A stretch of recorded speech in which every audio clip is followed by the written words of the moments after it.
ਹੁਣ ਤੱਕ ਤੁਸੀਂ ਪੜ੍ਹਿਆ। ਜਦ ਮੈਂ ਘਰ ਪਹੁੰਚੀ ਤਾਂ ਉੱਥੋਂ ਦਾ ਦ੍ਰਿਸ਼ ਦਿਲ ਦਹਿਲਾ ਦੇਣ ਵਾਲਾ ਸੀ। ਘਰ ਦਾ ਲਿਵਿੰਗ ਰੂਮ ਔਰਤਾਂ ਨਾਲ ਭਰਿਆ ਹੋਇਆ ਸੀ। ਮੇਰੀ ਮਾਸੀ ਤਾਂ ਜਿਵੇਂ ਮਾਤਮ ਮਨਾ ਰਹੀ ਸੀ।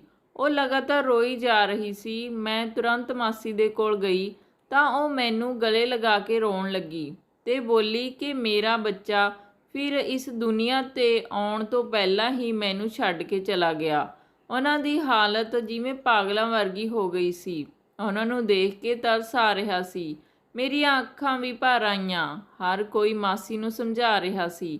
ਮੈਂ ਮਾਸੀ ਨੂੰ ਪੁੱਛਿਆ ਕਿ ਬੱਚਾ ਕਿੱਥੇ ਹੈ। ਮਾਸੀ ਕਹਿਣ ਲੱਗੇ, ਤੇਰੇ ਮਾਸੜ ਨੂੰ ਇਹ ਬਰਦਾਸ਼ਤ ਨਹੀਂ ਹੋਇਆ, ਇਸ ਲਈ ਉਹਨਾਂ ਨੇ ਉਸੇ ਵਕਤ ਉਸ ਬੱਚੇ ਦਾ ਅੰਤਿਮ ਸੰਸਕਾਰ ਕਰ ਦਿੱਤਾ। ਪੁੱਤ, ਅਸੀਂ ਤਾਂ ਜਿਵੇਂ ਜਿਉਂਦੇ ਜੀ ਹੀ ਮਰ ਗਏ। ਉਹ ਰੋਈ ਜਾ ਰਹੀ ਸੀ। ਖੈਰ, ਉਹ ਦੁੱਖ ਤਕਲੀਫ ਦਾ ਸਮਾਂ ਵੀ ਨਿਕਲ ਗਿਆ। ਥੋੜ੍ਹੇ ਦਿਨਾਂ ਬਾਅਦ ਮਾਸੀ ਸਦਮੇ ਤੋਂ ਬਾਹਰ ਨਿਕਲ ਆਈ। ਮਾਸੜ ਜੀ ਵੀ ਆਪਣੇ ਕੰਮ 'ਤੇ ਵਾਪਸ ਚਲੇ ਗਏ ਸੀ। ਮੈਂ ਆਪਣੇ ਘਰ ਨਹੀਂ ਗਈ ਸੀ ਕਿਉਂਕਿ ਮੇਰੀ ਮਾਂ ਤੇ ਮਾਸੀ ਨੇ ਫੈਸਲਾ ਲਿਆ ਸੀ ਕਿ ਮੈਂ ਹਜੇ ਮਾਸੀ ਕੋਲ ਹੀ ਰਹਾਂਗੀ।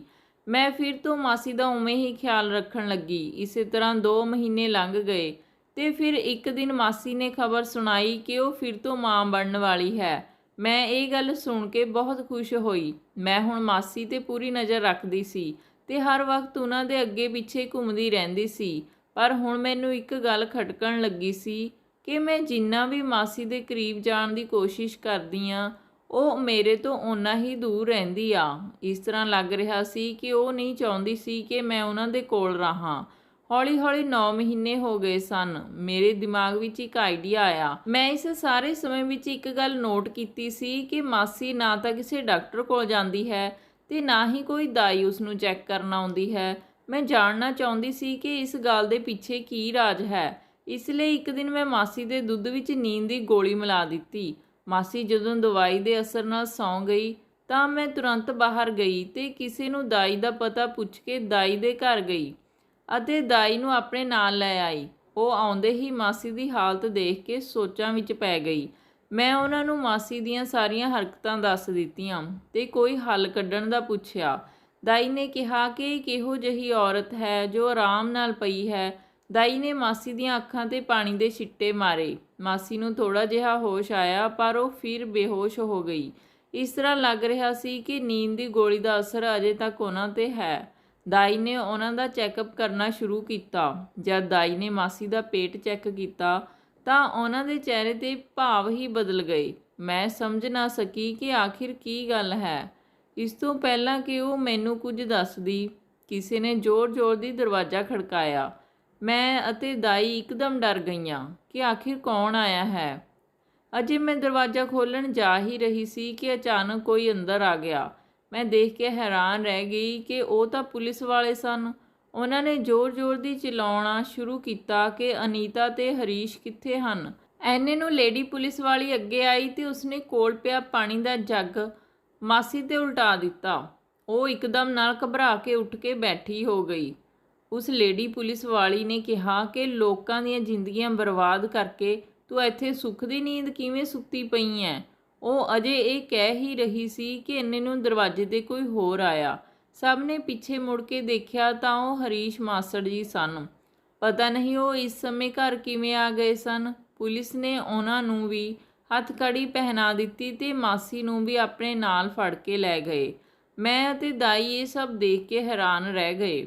ਮੈਂ ਤੁਰੰਤ ਮਾਂ ਨੂੰ ਫੋਨ ਕੀਤਾ ਤੇ ਮਾਂ ਆ ਕੇ ਮੈਨੂੰ ਘਰ ਲੈ ਗਈ। ਮੈਂ ਬਹੁਤ ਪਰੇਸ਼ਾਨ ਸੀ ਕਿ ਪਤਾ ਨਹੀਂ ਇਹ ਸਭ ਕੀ ਹੋ ਗਿਆ। ਘਰ ਜਾ ਕੇ ਵੀ ਮੈਂ ਇਹੀ ਸੋਚਦੀ ਰਹੀ ਕਿ ਸ਼ਾਇਦ ਮੇਰੀ ਵਜ੍ਹਾ ਨਾਲ ਮਾਸੀ ਨਾਲ ਇਹ ਸਭ ਕੁਝ ਹੋਇਆ ਹੈ।